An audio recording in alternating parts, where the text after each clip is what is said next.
Ya ayyatuhan nafsul mutmainnah, irji'i ila rabbiki radiyatan mardiyah, fadkhuli fi ibadi wadkhuli jannati. Ya ayyatuhan nafs, wahai jiwa al-mutmainnah, yang tenang. Coba kita perhatikan, Allah ketika memanggil mereka, menyambut mereka dengan julukan, dengan sifat yang sangat baik, yaitu jiwa yang tenang, yang tentram. Kalau dipanggil oleh Allah sebagai jiwa yang tentram, berarti mereka tentramnya itu tidak hanya ketika di akhirat, tapi ketika di dunia pun mereka itu sudah tentram. Tidak mungkin orang yang hidupnya gelisah, galau, banyak keluh kesah, kemudian dipanggil oleh Allah sebagai wahai jiwa yang tentram. Tidak mungkin. Kalau Allah memanggil wahai jiwa yang tentram, berarti memang keadaan mereka seperti itu. Nah, yang perlu kita pelajari dari ini adalah bagaimana kita bisa memiliki jiwa yang tentram. Mari insyaallah habis ini kita bahas. Irji'i, kembalilah engkau, ila rabbik, kepada Tuhanmu. Kembali karena kita dulu lahir, diciptakan oleh Allah, diberi kehidupan, kemudian seolah-olah kita dilepas. Udah, kamu sekarang hiduplah di dunia, aku ingin mengetahui sepak terjangmu ketika hidup di dunia. Perhatikan bahwa sepak terjangmu nanti akan diminta pertanggungjawaban. Itu seolah-olah yang kita terima semacam itu, bahwa ketika kita menghadap Allah, itu berarti kita menghadap Allah kembali, karena kita dilepas oleh Allah, dari Allah, kemudian kita akan kembali kepada Allah. Irji'i, kembalilah, ila rabbik, kepada Tuhanmu, radiyatan mardiyah. Nah, ini radiyah, ini hal namanya, kalau tata bahasa Arab namanya hal. Radiyah, engkau dalam keadaan ridho, mardiyah, dan diridhoi. Ridho itu apa? Ridho itu senang dan puas. Jadi engkau kembali kepada Tuhanmu, engkau dalam keadaan ridho, senang dan puas memiliki Allah sebagai Tuhan. Ya, kita suka mengucapkan, tapi kadang-kadang kita tidak mengerti apa maksudnya. Misalnya, raditu billahi rabba, raditu, aku ridho, billahi, kepada Allah, rabba, sebagai yang menciptakan dan mengatur saya. Kalau kita menyatakan raditu billahi rabba, ya kita nurut, karena kita sudah ridho dijadikan oleh Allah sebagai makhluk, dan kita diatur oleh Allah, dan kita ditempatkan di alam yang indah ini, yang semuanya harmonis, seimbang, dan sebagainya. Engkau ridho, mardiyah, dan engkau dalam keadaan diridhoi, terutama diridhoi oleh Allah. Kalau diridhoi oleh Allah di dunia saja, kalau Allah ridho kepada seseorang, maka Allah itu yang maha menciptakan segala sesuatu akan mengatur orang-orang yang ada di sekitar orang itu ridho juga kepada dia. Karena orang yang ridho itu hidupnya tenang, hidupnya tentram, tidak mengusik-usik kepentingan orang lain, maka dia juga tidak diusik oleh orang lain. Karena dia dalam keadaan ridho dan diridhoi, maka nasibnya, hidupnya di sana nyaman. Fadkhuli fi ibadi, maka silahkan engkau masuk ke dalam golongan hamba-hambaku. Ya, ini kalau kira-kira bahasa kita, silakan bergabung dengan hamba-hambaku, hamba-hamba Allah yang diridhoi juga oleh Allah. Wadkhuli jannati, dan masuklah ke surgaku. Jadi Allah mempersilahkan orang yang semacam ini bergabung dengan hamba-hamba Allah yang berada di surga. Mari kita pelajari apa saja sih atau bagaimana sih perilaku orang-orang yang ridho kepada Allah dan diridhoi oleh Allah. Saya mengajak memahami satu ayat atau sekelompok ayat dalam Al-Quran, kita banding-banding dengan ayat yang lain dan kita dukung dengan hadis yang relevan supaya kita bisa memahami kok bisa orang itu ridho kepada Allah dan diridhoi oleh Allah, itu caranya bagaimana. Jadi kita itu mempelajari orang-orang yang sukses. Ya, kalau kita belajar tentang bisnis misalnya, kita mempelajari kenapa sih orang itu kok sukses dalam bisnis. Kenapa orang itu sukses? Kenapa orang itu juga sukses? Tentu juga mempelajari yang lain, kenapa orang lain itu gagal. Kalau kita mempelajari ada orang yang sukses ketika menghadap Allah kembali, maka perlu kita mempelajari success story dia. Kok dia bisa sukses itu, kuncinya apa? Ya, kita seringkali bertanya kepada teman misalnya yang sudah umur 80-an, Bapak, Ibu kok tetap sehat padahal umur sudah 80-an. Apa sih kuncinya? Nah, itu kita pelajari misalnya, oh saya makan teratur, saya selalu mengasah otak saya dan sebagainya. Kita mempelajari kesuksesan orang itu kok bisa berumur panjang. Itu kita terapkan ketika ada orang sukses masuk surga, dia ridho dan diridhoi. Itu kenapa? Kita pelajari ayat-ayat yang lain yang menyebutkan keridhaan orang itu dan keridhaan Allah.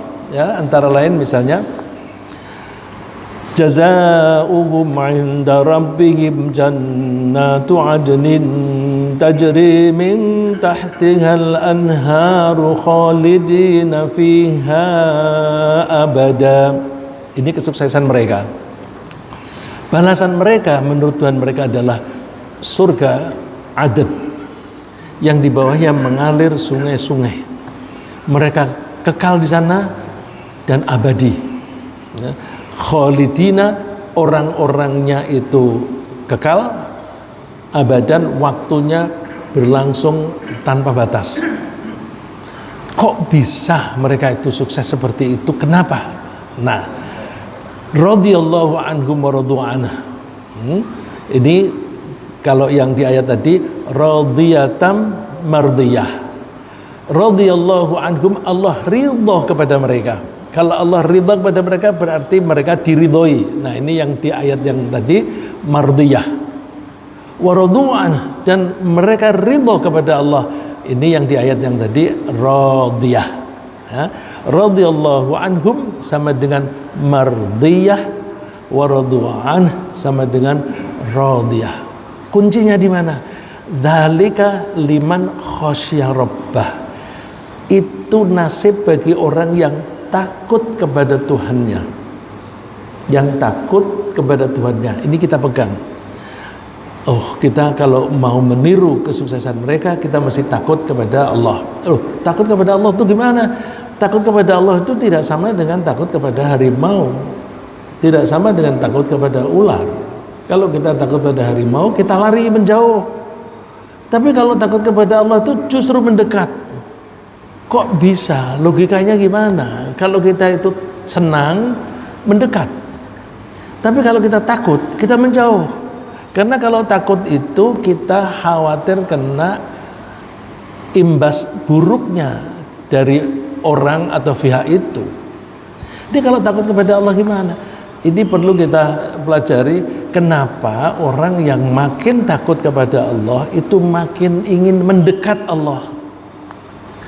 Jadi tidak sama dengan takut kepada harimau, makin takut kita makin menjauhi.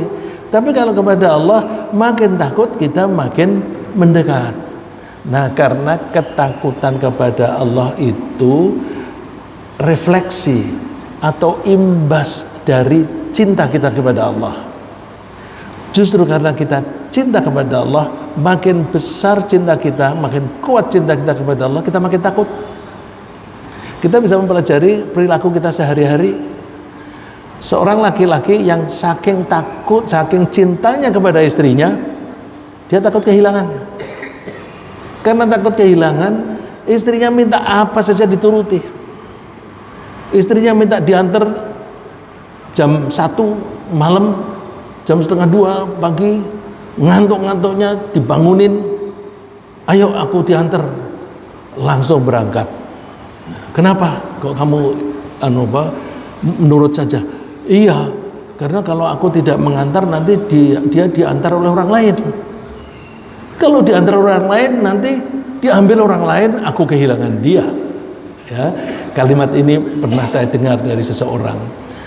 Itu seringkali kalau misalnya Pak Basuki, mohon maaf, kan dokter Opsin, itu kalau dok ini sudah pembukaan keempat dok, meskipun jam Sabtu berangkat, tapi Pak Basuki kan laki-laki yang bisa berangkat sendiri. Kalau wanita kan minta diantar. Ya, jadi karena saking cintanya kepada pasangan kita, kita itu makin takut kehilangan. Kalau kita mencintai Allah, kita takut kehilangan Allah. Kok kehilangan Allah itu gimana? Ya sehari-harinya sebenarnya kita tuh egois. Takut kepada Allah itu takut kehilangan Allah, takut kehilangan rahmatnya Allah, takut kehilangan kasih sayangnya Allah, takut kehilangan perlindungan Allah. Jadi cinta kita kepada Allah itu ada unsur kepentingan diri kita sendiri. Ya, jadi yang perlu kita pelajari, kita ambil dari ayat ini, kalau kita ingin diridhoi oleh Allah, kita mesti memperkuat takut kita kepada Allah. Kalau kita ingin memperkuat takut kita kepada Allah, caranya gimana? Perkuat cinta kita kepada Allah. Bagaimana kita bisa mencintai Allah? Kita kan tidak bisa melihat Allah, tidak bisa mendengar Allah. Coba misalnya ini kalau dalam kehidupan sehari-hari, saya punya teman yang cerita, dia habis pergi ke Iran. Wah, dia panggilnya saya Kak, waktu masih mahasiswa gitu. Karik, orang Iran cantik-cantik. Oh ya, ibaratnya yang lewat itu 10 orang, yang cantik 11. saking lebihnya begitu. Nah itu yang cantik 11 itu saking cantiknya. Tapi kita diceritakan begitu, digambarkan cantiknya begini, matanya begini, rambutnya begini dan sebagainya. Mungkinkah kita bisa mencintai orang itu? Kalau kita nggak pernah ketemu, nggak mungkin bisa mencintai dia. Bagaimana kita bisa mencintai Allah? Ada cara-cara untuk membangun cinta kita kepada Allah. Kita tidak bisa mencintai kalau kita tidak mengenalnya. Oleh karena itu kita mesti mengenali Allah. Allah itu bagaimana? Kalau kita tidak bisa melihat Allah, kita melihat sifatnya Allah. Sifat itu kan abstrak. Kalau mau mengenali sifatnya Allah, kenali dulu aktivitas Allah. Jadi kalau kita ingin mencintai Allah, kita mesti mengenali sifat-sifat Allah. Untuk mengenali sifat-sifat Allah, kita kenali aktivitas Allah. Loh, aktivitas. Kalau kita melihat orang-orang, orang itu kalau tidur begitu, orang itu kalau berdoa begitu, itu kan kalau kita bisa lihat. Kita kan tidak bisa melihat bagaimana Allah menurunkan hujan, emangnya pakai tangan apa enggak? Kita nggak bisa lihat. Nah, Karena kita tidak bisa melihat, yang kita pelajari hasil karyanya Allah. Kita lihat hasil karyanya Allah. Jadi kalau bahasa tauhidnya itu, kalau kita ingin mengenali aktivitas Allah, itu bahwa kita kalau ingin mengenali Allah, kita harus mengenali af'alnya Allah. Af'alnya Allah. Aktivitas itu bisa kita pelajari dari jejaknya. Ya, seperti orang kalau ditanya, oh ini tadi ada kucing di naik ke meja ini nih. Dari mana kamu tahu? Ya tahulah, dari jejaknya. Ini ada jejak kakinya. Jadi kalau kita ingin mengenali aktivitas Allah, lihat jejak-jejaknya. Kalau kita melihat misalnya seseorang itu rapih atau tidak, itu gampang, lihat aja dia kalau naik ke masjid sandalnya rapih nggak. Ada yang naruh ke sandalnya tuh satu di sini satu di sana, jadi dilepar-lepar begitu aja. Ini pasti dia tidak rapih. Jadi kalau kita ingin mengenali Allah, kita bisa melihat jejak-jejaknya aktivitas Allah itu berarti kita harus mempelajari fisika, kita pelajari kimia, kita mempelajari biologi. Tanpa itu kita tidak bisa memperkuat iman kita. Banyak, tapi kalau di Indonesia yang namanya ulama adalah orang-orang yang pinter bahasa Arab, yang pinter menguraikan hadis, tapi fisika nggak ngerti. Kalau kita membaca di Al-Quran, ini tadi hubungannya dengan ini, liman khasyya rabbah, orang yang takut. Ada ayat, innama yakhsyallaha min ibadihil ulama. Hanya para ulama lah yang bisa takut kepada Allah. Berarti untuk kita membangun rasa takut kepada Allah, kita perlu memperkuat ilmu pengetahuan kita sampai kita bisa masuk ke kategori ulama. Di ayat itu Allah tidak cerita tentang hukum sholat atau apa bahasa Arab itu tata bahasanya kayak apa, nggak ada. Justru di situ ayatnya itu dipakai untuk memberi komentar kepada uraian Allah tentang kejadian alam. Jadi kalau kita ingin meningkatkan takwa kita kepada Allah, kita mesti memperbanyak mempelajari aktivitas Allah. Untuk mempelajari aktivitas Allah, kita lihat jejak-jejaknya. Kita akan bisa mengambil kesimpulan bahwa ternyata Allah menciptakan ini untuk kita semua. Untuk kita semua. Apapun yang diciptakan oleh Allah di alam raya ini hanya untuk kita manusia. Oleh karena itu, kalau Allah itu menciptakan segala sesuatu hanya untuk kita, berarti Allah Maha Sayang, Maha Penyayang. Nah, dari aktivitas itu kita bisa menangkap sifatnya Allah, yaitu Maha Penyayang. Terus ketika kita itu mau sukses dalam berbisnis dan sebagainya, kita mesti pandai berhitung. Ada pedagang yang beli pepaya satu, pisang satu satu sisir dan sebagainya, terus jambu berapa bang? Salah ngitung. Nggak bisa. Kalau Allah itu pandai berhitung, dan siapapun tidak bisa menyaingi Allah dalam berhitung. Ya, tempoh hari sudah saya demonstrasikan, kalau misalnya benda ini jatuh, berapa detik dia mulai selepas dari tangan saya sampai ke tanah, itu bisa dihitung. Hitungannya itu ada berat jenisnya benda itu, tekanan atmosfernya dan sebagainya. Nah, itu oleh Allah dihitung bareng, semuanya tepat. Nah, kalau kita ingin sukses dalam hidup, harus pandai-pandai berhitung. Berdagang tidak pandai berhitung, ditipu nanti. Ditipu. Oleh karena itu, kita mesti belajar berhitung. Tidak mungkin kita bisa sepandai Allah, tapi paling tidak kita berusaha menghitung. Kalau tidak bisa menghitung, nggak bisa berbisnis seperti Pak Andi. Ya, berapa belinya, berapa uang transport untuk ini dan sebagainya. Terus kemudian ini harus dijual berapa, itu semua harus dihitung. Ya. Kemudian karakter seperti apa lagi orang-orang yang diridhai Allah? Qul in kuntum tuhibbuna Allah fattabi'uni yuhibbukumullahu wa yaghfir lakum dzunubakum wallahu ghafurur rahim. Kalau kalian memang mengaku cinta kepada Allah, maka ikuti aku. Kalau kamu mengikuti akunya Nabi Muhammad, niscaya Allah akan mencintai engkau. Ya, ridho itu senang dan puas. Di sini yuhibbukum, Allah akan menyukai. Jadi kalau kita ingin disukai oleh Allah, caranya gimana? Fattabi'uni, ikuti aku. Ya, itba' rasul, ngikuti Nabi Muhammad. Kalau kamu mengikuti aku, yuhibbukumullah, pasti Allah akan mencintai kamu. Bukan hanya dicintai, wa yaghfir lakum dzunubakum, dan Allah akan mengampuni dosa-dosamu. Kamu kan banyak dosanya. Kalau Allah sudah mencintai kamu, enggak usah takut. Nanti dosa-dosamu itu akan dilepur oleh Allah.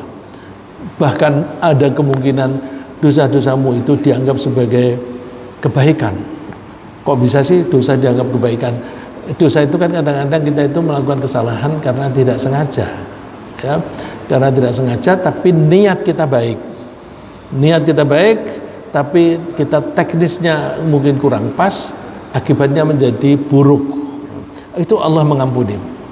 Wallahu ghafurur rahim, Allah itu Maha Pengampun dan Maha Penyayang.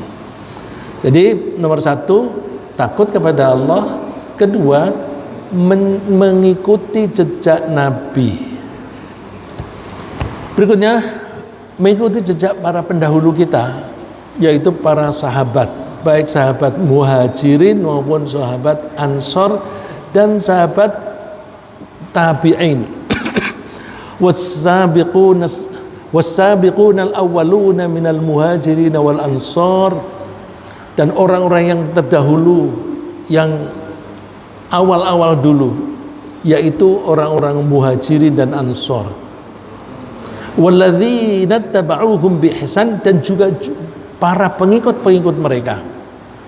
Kita tidak bisa menjadi muhajirin dan ansor, karena untuk menjadi muhajirin dan ansor mesti harus ketemu Rasulullah dan harus membela apapun yang dihadapi oleh Rasulullah.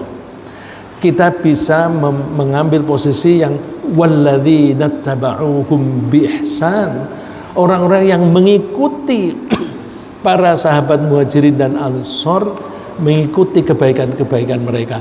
Kalau orang-orang mau mengikuti itu, radhiyallahu anhum wa radu anha, Allah ridha kepada mereka dan mereka pun ridha kepada Allah. Ya, jadi ini salah satu metode yang bisa bapak-bapak, ibu-ibu dan saudara-saudara sekalian kenali. Ini ada orang yang pernah mengikuti pelajaran saya. Aku tahu rahasianya Pak Riksa itu, kalau membahas satu ayat mesti dicari ayat-ayat yang relevan. Terus dia mencoba mengumpul-kumpulkan. Kalau aku tidak hafal Quran, bisa nggak? Bisa. Kan ada indeks. Ya, ada indeks. Misalnya wayas'alunaka, mereka bertanya kepadamu. Jadi para sahabat atau orang-orang kafir itu seringkali bertanya kepada Nabi Muhammad SAW. Beberapa pertanyaan mereka itu dikutip dan dijelaskan di dalam Al-Quran. Setidak-tidaknya ada 13, atau kalau saya menghitung malah ada 15 ayat yang dimulai dengan wayas'alunak, dan mereka bertanya kepadamu. Ya, antara lain bertanya mengenai perjudian dan minuman keras, wa yas'alunaka 'anil khamri wal maisir. Ya. Dan banyak sekali. Ada juga yang bertanya mengenai haid, wa yas'alunaka 'anil mahid. Sampai haid pun ditanyakan. Allah menuruti. Ya. Nah, itu jadi kita cari di indeks kata-kata yang serupa. Di sini kita cari yang ada kata radiyah atau mardiyah atau radiyah. Radiyallahu anhum wa radu anhu. Allah ridha kepada mereka dan mereka ridha kepada Allah. Bukan hanya itu, seperti tadi yang ayat tadi, wa a'adda lahum jannatin tajri min tahtihal anhar, dan Allah mempersiapkan untuk mereka. Namanya mempersiapkan itu kan sebelum kita meninggal, Allah tuh sudah mempersiapkan di sana. Ya, orang yang membangun masjid atau menyumbang untuk kegiatan di masjid itu Allah sudah menyiapkan rumah di sana. Sebelum orang itu meninggal sudah disiapkan. Makanya wa'adda lahum, dan Allah menyiapkan kepada mereka, untuk mereka, jannatin tajri min tahtihal anhar. Ini kalau yang mempelajari bahasanya, kok jannat ini disebut dalam bentuk jamak ya. Padahal seringkali disebut dengan kata tunggal, jannah. Kalau jannah satu kebun, tapi jannat kebun-kebun. Itu pemahamannya begini. Karena di alam akhirat itu ada bagian yang subur. Semua bagian yang subur itu sebagai kesatuan namanya jannah. Kemudian orang per orang atau kelompok per kelompok diberi kapling. Nah, kapling itu namanya jannah, kebunku, kebunku, kebunku.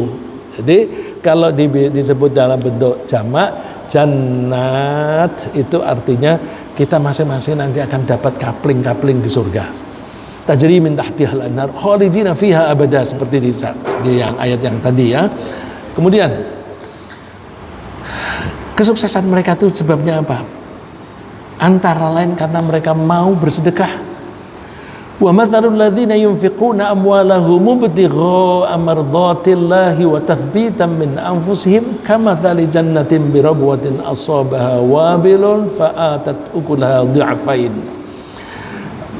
Perumpamaan orang-orang yang menyedekahkan hartanya ibtigha'a mardatillah, dalam rangka mencari ridha Allah. Kalau mereka bersedekah dalam rangka mencari ridha Allah, maka Allah akan ridha kepada mereka. Jadi ini keadaan aktif kita, proaktif kita untuk mendapatkan ridha Allah. Kita bersedekah untuk mendapatkan ridha Allah. Bagaimana kalau aku bersedekah senilai mobil Kijang dengan harapan nanti saya akan mendapatkan balasan senilai mobil Alphard? Itu ibtigha' mardatillah apa bukan? Enggak, dia tuh bersedekah untuk kepentingannya sendiri. Bersedekah supaya hasilnya itu berlipat ganda. Enggak usah lah. Lu kan ada janjinya Allah. Janji itu janjinya Allah itu tataran Allah. Tataran kita ketika bersedekah hanya dalam rangka mencari ridha Allah. Jangan terbesit, aku mau bersedekah 5.000 supaya nanti hari ini aku mendapatkan penghasilan 50.000, 10 kali lipat. Jangan, itu berarti untuk kepentingan kita. Kalau orang bersedekah senilai mobil Kijang untuk mengharapkan senilai mobil Alphard, itu berarti saya bersedekah bukan untuk ridha Allah tetapi untuk kepentingan saya, supaya saya mendapatkan hasil yang lebih besar. Namanya mengabdi kepada Allah itu apapun yang kita lakukan hanya untuk Allah. Kalau aku bersedekah supaya aku dapat lebih banyak, itu mengabdi pada diri sendiri. Apa artinya? Makanya saya tuh heran kenapa ada orang yang mengajarkan bersedekah seperti itu. Ini kan justru mengajari musyrik, karena supaya bersedekah dalam rangka mendapatkan tambahan. Gak usah. Kalau Allah berjanji, yakinilah bahwa kalau Allah berjanji pasti ditepati. Nah, kalau yang di Uber itu, ya Allah nggak menepati, bukannya Allah yang tidak menepati janji, tapi tidak layak orang itu diberi. Ya, jadi kalau kita ingin mendapatkan ridha Allah, antara lain kita mesti rajin bersedekah. Ketika bersedekah hanya semata-mata dalam rangka mencari ridha Allah, bukan untuk mencari keuntungan. Ya, berikutnya, karakter orang-orang yang diridhoi oleh Allah adalah orang-orang yang saling menyayangi. Nah, ini digambarkan oleh Allah, Muhammadur Rasulullah walladzina ma'ahu asyidda'u 'alal kuffari ruhama'u bainahum tarahum ruk'an sujjadan yabtaghun yabtaghuna fadlan minallahi wa ridwanan simahum fi wujuhihim min atharis sujud. Muhammad adalah utusan Allah sallallahu alaihi wasallam, dan orang-orang yang bersama-sama dia itu tidak harus yang hidup bersama Rasulullah sallallahu alaihi wasallam pada zaman itu, tapi orang-orang yang mengikuti tingkah laku Rasulullah sebagai idola, orang itu juga termasuk orang-orang yang bersama Rasul. Karakter mereka asyidda 'alal kuffar, mereka tegas terhadap orang-orang kafir, dan mereka itu saling menyayangi di antara mereka. Ini kita pegang, ruhama ubainahum, saling menyayangi. Kalau kita ingin mendapatkan ridho Allah, kita ridho dulu kepada teman-teman. Kalau kepada teman-teman kita tuh dendam, bagaimana kita mengharapkan kasih sayang Allah? Kalau kita ingin kasih sayang Allah, kita sayang dulu dong bersama dengan teman-teman kita. Jadi ruhama bainahum itu penting. Tarahum ruk'an sujada yabtaghuna fadlan min Allah. Mereka itu rukuk dan sujud, salat maksudnya, dalam rangka mencari karunia Allah dan ridhonya, ya. Yabtaghuna fadlan min Allahi wa ridwana. Ridwan itu ridho, ya, sama dengan ridho. Simahum fi wujuhihim min atharis sujud. Kamu bisa melihat tanda-tanda mereka itu di wajah mereka itu ada tanda, ada bekas sujud. Bekas sujud ini seringkali diartikan secara letterlek, yang kepalanya, yang jidatnya itu hitam. Padahal para sahabat itu suka, sahabat yang senior itu suka marah kepada orang yang jidatnya hitam. Kenapa kamu memperburuk wajahmu?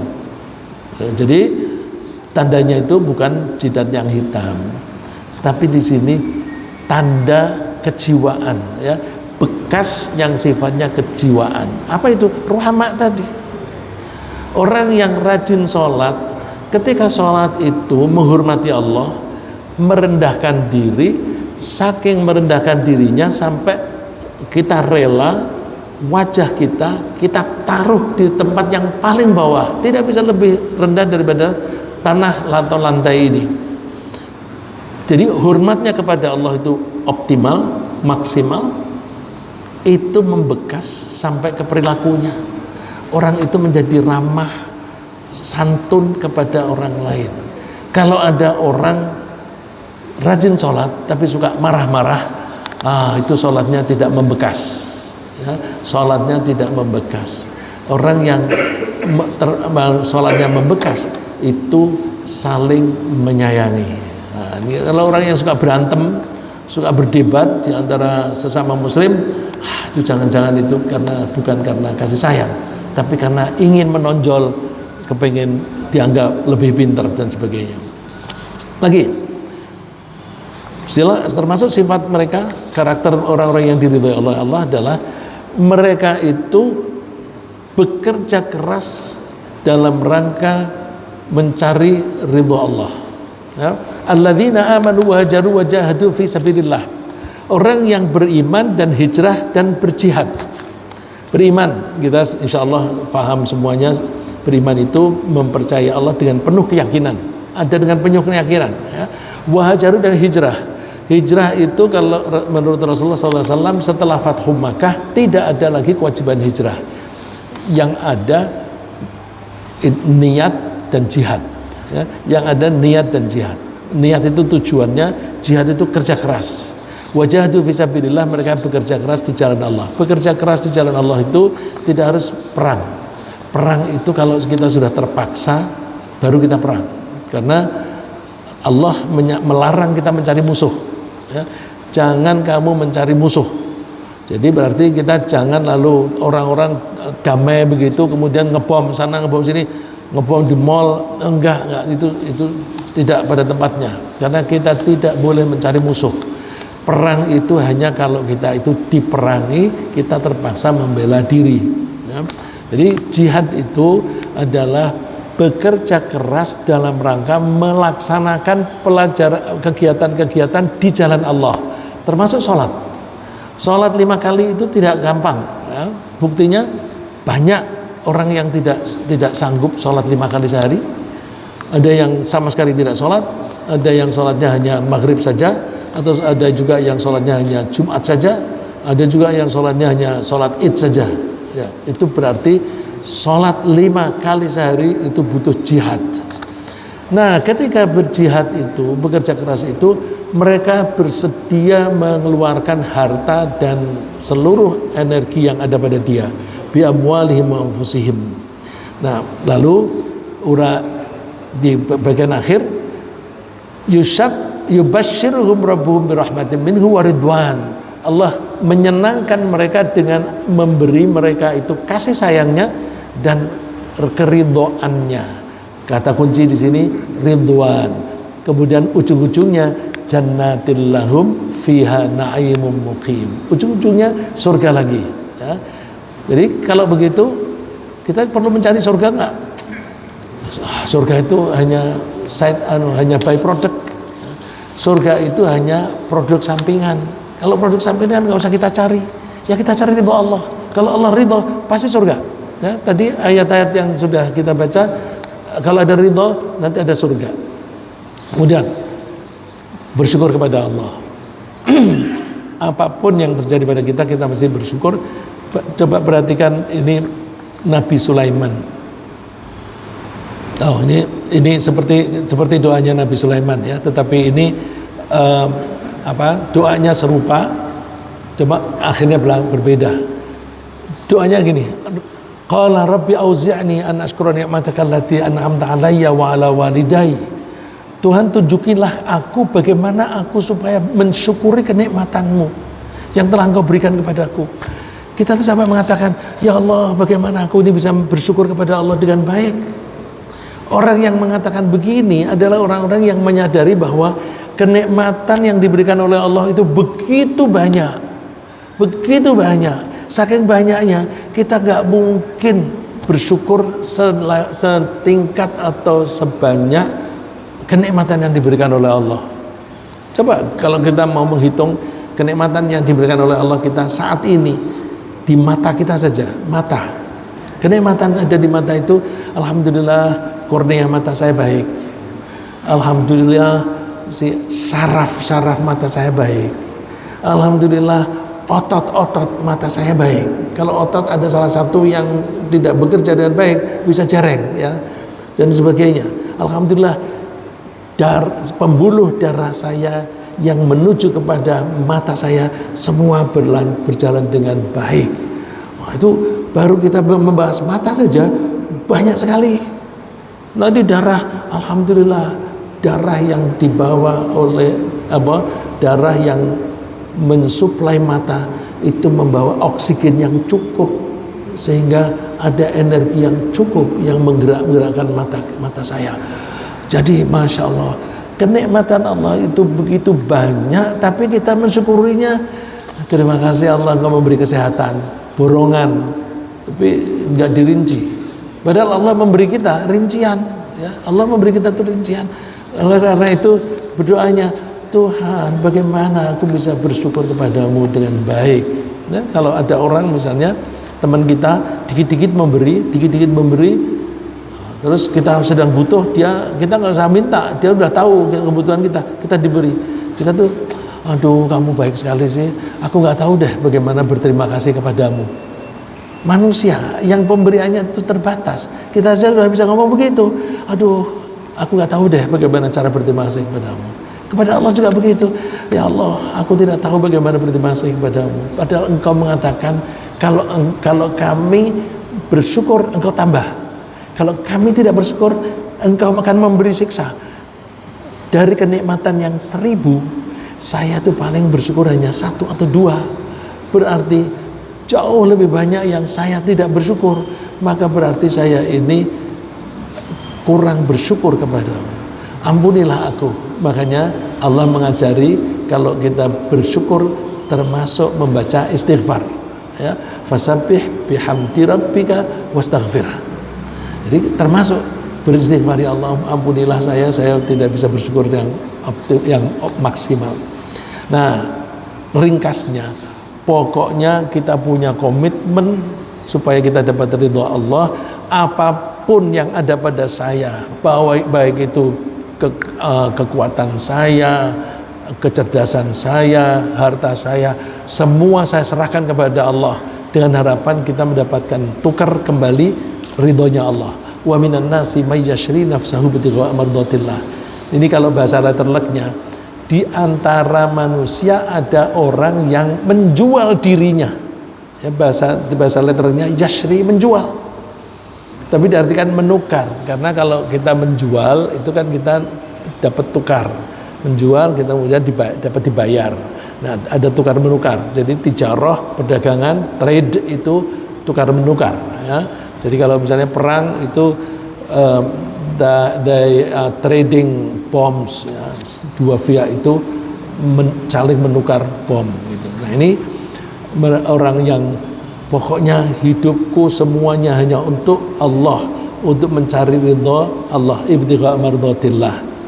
Dan yang terakhir, karena orang-orang yang ridha kepada Allah itu ya namanya ridha. Ketika sehat ya ridha, ketika sakit juga ridha, ketika uangnya banyak ridha kepada Allah, ketika uangnya sedikit ridha kepada Allah. Kok bisa begitu? Cara menerjemahkan, ya. Semua peristiwa yang terjadi pada kita pasti dimaksudkan baik oleh Allah. Kalau ada orang mengeluh berarti dia tidak paham. Dia tidak bisa memahami. Seperti anak-anak kita atau kita ketika menjadi anak. Orang tua itu bermaksud baik, tapi kadang-kadang anak salah paham. Misalnya pulang jangan malam-malam ya, jam 8 harus sampai di rumah. Wah, bapak ini atau ibu ini streng banget. Itu kuno. Sekarang kita itu kan kita butuh belajar di rumah teman atau belajar di mall begitu ya. Sekarang anak-anak itu kan suka belajar di kafe begitu. Oh, ibu ketinggalan zaman deh. Nah, padahal ibunya itu menyuruh dia cepat pulang itu karena sayang. Jangan sampai ada kejadian-kejadian yang tidak diinginkan itu menimpa anaknya, tapi anaknya salah paham. Jadi seringkali kita mengeluh kepada Allah semata-mata karena kita salah paham dengan maksudnya Allah. Semua yang diciptakan oleh Allah pasti maksudnya baik. Ya. Biyadikal khair, biyadikal khair. Hanya di tanganmu lah semua kebaikan. Ya. Wa qila lil ladzina taqaw madza anzala rabbukum. Orang yang bertakwa besok di akhirat ditanya, gimana? Apa yang Allah berikan kepadamu? Jawabannya ringkas. Qalu khair. Baik. Lah, kamu kan dulu pernah kehilangan duit. Baik. Aku memang duit itu milik Allah, rezeki itu dari Allah, Allah tarik kembali, wajar. Dan seterusnya. Kamu kan pernah miskin. Baik. Dengan aku tidak banyak duit, aku tidak terlalu sibuk. Karena aku tidak terlalu sibuk, aku sempat mengabdi kepada Allah dengan lebih banyak dan aku sempat belajar. Ya, seperti kita ini yang sudah pensiun, itu kan duitnya menjadi sedikit tuh. Ya, duitnya tidak sedikit. Jadi dulu kaya raya, anggaplah sekarang ini miskin. Ya, miskinnya sekarang kan aku menjadi sempat ngaji. Ya, kalau dulu aku nggak sempat ngaji, alhamdulillah. Jadi kemiskinan baik. Itu kadang-kadang ada orang yang bercanda, kamu kenal masjid setelah miskin aja. Ya, ada yang mengatakan begitu. Ya kan lumayan, kan lebih baik orang yang dulunya tuh mantan bajingan itu lebih baik daripada mantan kiai, mantan ustadz begitu ya. Jadi qalu khaira. Madza anzala rabbukum khaira. Nah, karena dia menganggap semuanya baik, lil ladzina ahsanu fi hadhihi dunya hasanah wa la jarul akhirati khair. Mereka mendapatkan kebaikan hidup di dunia dan kehidupan di akhirat lebih baik lagi. Wala ni'ma darul muttaqin. Itu adalah tempat yang paling baik bagi orang yang bertakwa.